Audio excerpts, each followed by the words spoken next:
it becomes twisted. This idea that, oh, if I do this, does it mean that I'm being lazy?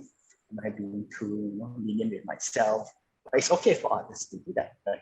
It's okay if we allow others to cut some checks to themselves, right? But we do not allow ourselves as our privilege, right?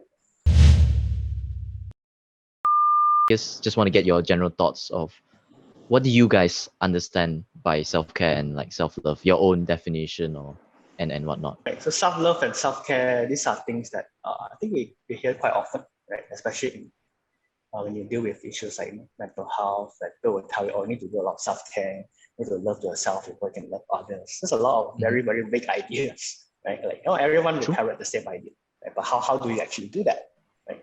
What does it actually mean to love yourself, right? And I actually find it very interesting that you pair these two together, self-love and self-care, right? Because it's actually a very important thing to know that for you to care for yourself, you need to first love yourself. Right? That's true. I agree. That's true. Yeah. And that's also where I find a very big disconnect about the idea of self-care, right, in our society right now, right? So we hear a lot about people telling you, I think quite often therapists commit the same mistake, right? We tell others to care for themselves, right? We encourage people to care for themselves, but we don't do that to ourselves. Right? So it's a very big thing about like how, do as I say, not as I do. Right? And for us to really be able to care for ourselves, we also need to first love ourselves, because otherwise self-care, it becomes twisted. This idea that, oh, if I do this, does it mean that I'm being lazy? Am I being too lenient with myself? But it's okay for others to do that. Right? It's okay if we allow others to cut some checks to themselves. Right? But we do not allow ourselves as our privilege. Right? And that's where we also see quite often that self-care feels more, saying, permissible if others encourage you to do it. Let's say I tell you to do it, oh yeah, it's okay. Right?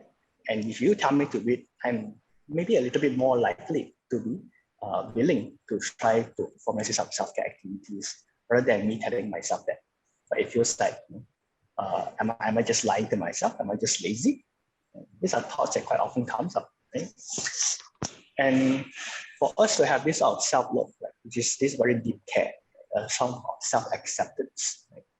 And it's not much different from the love that we can give to, let's say, our family members, our romantic partners. When we see them, let's say, suffering, or when we see them feeling very stressed, we try to encourage them to do it because we care for them, right? And for us to have that self-love is also show the similar care of ourselves. To know that we are also capable of suffering, and we are also deserving of care and attention. And when you know that, and you really, really accept that I am a person that is worthy of care, and this care starts from myself. And that's where self-care can really come. Right? I think everyone knows how to do self-care, like going to a walk, getting support, even just leisure activity like watching movie. But it's really the willingness, right, that brings us across. Right? Not everyone's able to love themselves as much, right? Yes, exactly. Yeah. And that's the tragic part, because sometimes we are taught that it's wrong to do that. Or sometimes we are taught that we are not deserving.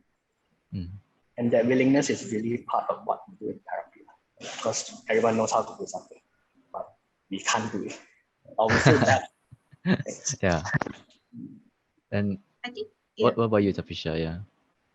I think Ian brought up a lot of good points. Especially, I resonated with the one where he said a lot of people say that self-care is being selfish. Like putting yourself first is very selfish. Like, why would anyone do that? And also another thing I always hear is, if I give myself the time to rest, I'm being unproductive.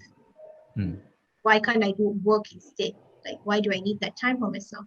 But in actual reality, if you think about it, if you're well rested and when you're well rested, you get more energy. And when you have more energy, you're able to do more things eventually in the end, because you are more productive. You become more productive. So in that way, self-care isn't unproductive, but on the other hand, it is actually very productive if you allow yourself time to rest and to recharge. Whereas for self-love, I think it's a journey. It's very different for each person. Self-love could be setting boundaries, saying no to certain things that you don't want to do, or it could be giving yourself a treat by buying stuff, or pampering yourself. And whereas for me, self-love meant unlearning certain things that harmed me in a way, in the sense that, for example, setting boundaries. I didn't know how important it was until I became a trainee counselor, that, okay, certain boundaries need to be set. And now that we're all working from home, the work from home life gets a bit blurred. I'm sure all of us can understand, especially when you're online learning as well. So self-love for me, it took a lot of unlearning certain things and learning how to be more kind to myself. Because if I'm able to be kind to everybody else, it took me a while to realize that I should be showing the same kindness to myself as well. So just few 2 cents of my thoughts about self-love and self-care. All right. I think it's mainly for self-acceptance, like what Ian said too.